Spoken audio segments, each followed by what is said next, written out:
ये मेरे बचपन की बात है। तब मैं अपनी नानी के यहाँ कभी कभार जाती थी। उस समय के गांव और अब के गांव में बहुत फ़र्क है। लगभग 30 साल पहले की बात होगी। उस समय ज़्यादा समझ तो थी नहीं दुनियादारी की, लेकिन लोगों को देखकर उनकी बातों का मतलब थोड़ा समझ आ ही जाता था। तो नानी के ही पड़ोस में एक परिवार रहा करता था। उनकी बड़ी बहू इतनी सुघड़ और कामकाज में इतनी चतुर कि मोहल्ले पड़ोस के लोग अपनी बहुओं को उसका उदाहरण देते नहीं थकते। देखने में इतनी सुंदर कि चांद भी शर्मा जाए। 2 बच्चों के बाद भी उसकी सुंदरता में कोई कमी नहीं आई थी। बहू इतनी सुंदर थी और अपने मायके में इकलौती लड़की थी, तो उसके माँ बाप ने उसका नाम प्यार से राजा बेटी रखा था। और उस समय ऐसे ही नाम रखे जाते थे, चाहे कोई भी ऋतु हो। बेचारी सुबह के तीसरे पहर से उठ जाती, पहले चकरी में आटा पीसती, फिर कुएं से पानी भरकर लाती, फिर जानवरों का दाना पानी करके गोबर उठाकर खलियान में ले जाकर कंडे पातती, फिर स्नान ध्यान करके चूल्हे में लग जाती। वहाँ से रीतती तो खेत पर खाना देने जाती। ऊपर से 3 देवर और 2 नंदों को भी संभालती। बच्चे तो दादा दादी देख लेती, लेकिन उस पर भी उसकी सास पान कुंवर हमेशा उससे खुश नहीं थी। हमसे यही ताना मारती रहती कि कुछ नहीं सिखाया माँ बाप ने, ठग लिया इसके बाप ने, मेरा हीरे जैसा बेटा ये कहीं से भी मेरे बेटे के लायक नहीं है। और पान कुंवर ना तो खुद सुंदर थी और ना उसके बेटे। ना कोई व्यवहारवादी आती, ना बड़ों का सम्मान करना। खूब अनाप शनाप की जमीन थी, तो खेती खूब होती, तो बेटे बस खाकर पड़े रहते। ना कभी कोई काम ना काज। बाप सारी खेती संभालता था और मजदूर भी रखे थे, क्योंकि पान कुंवर को पसंद नहीं था कि उनके 4 बेटे धूप में काम करें। घर का काम बहू के जिम्मे था और बेटों की शादी तो हो गई थी, लेकिन गौना नहीं हुआ था। बेटियां भी कोई भी हाथ ना बांटती हो जाएगा। और पानकुंवर देवी को इस बात का बहुत घमंड था कि मेरे 4 बेटे हैं। खानदान में अभी तक मेरे जैसे कोई भी 4 बेटों की मां नहीं हुई। लेकिन जो भी हो, बेचारी राजा बेटी का जीवन दूभर हो चुका था। सास के ताने सुनकर इतनी कोशिश करती सास को खुश रखने की, लेकिन पान कुंवर का मुंह ही बना रहता।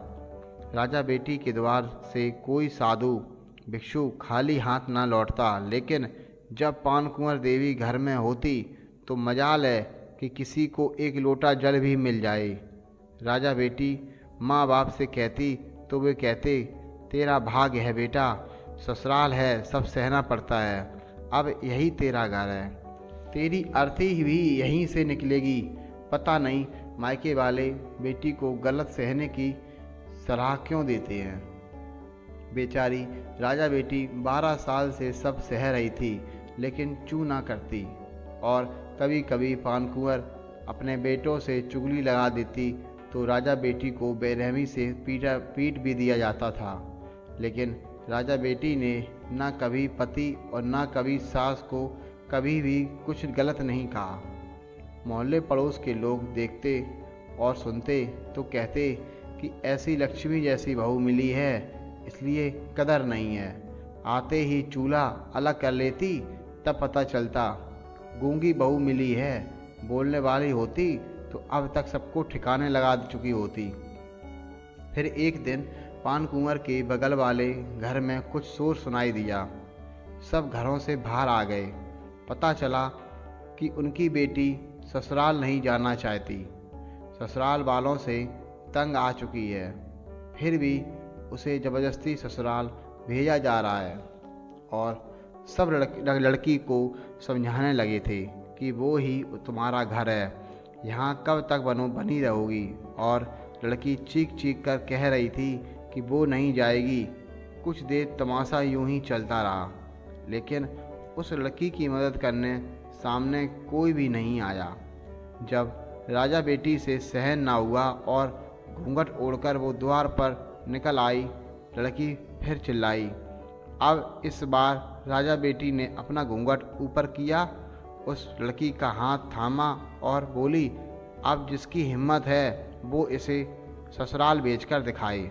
और पास में खड़े एक बुजुर्ग की लाठी भी छीनकर अपने हाथ में ले ली।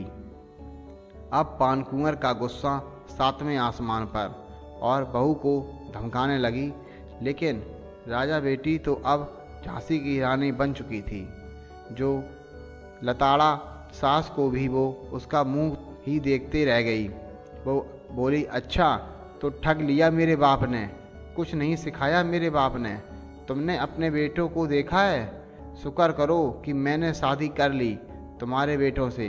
तुम अपने बेटों को हीरा कहती हो ना, वे हीरा नहीं ढोर हैं, ढोर। अरे इनसे अच्छे तो ढोर भी होते हैं, कम से कम जुगाली करते हैं, तालाब पर नहा आते हैं, जंगलों में घूमते हैं। और एक तुम्हारे बेटे हैं, ना कोई सील है ना कोई संस्कार। तुम्हारे द्वार से साधु महात्मा भूखे ही लौट जाते हैं। यही तो सिखाया है तुमने अपने बेटों को, क्योंकि तुमने तो दान धर्म सीखा ही नहीं, वो तो क्या सीखेंगे।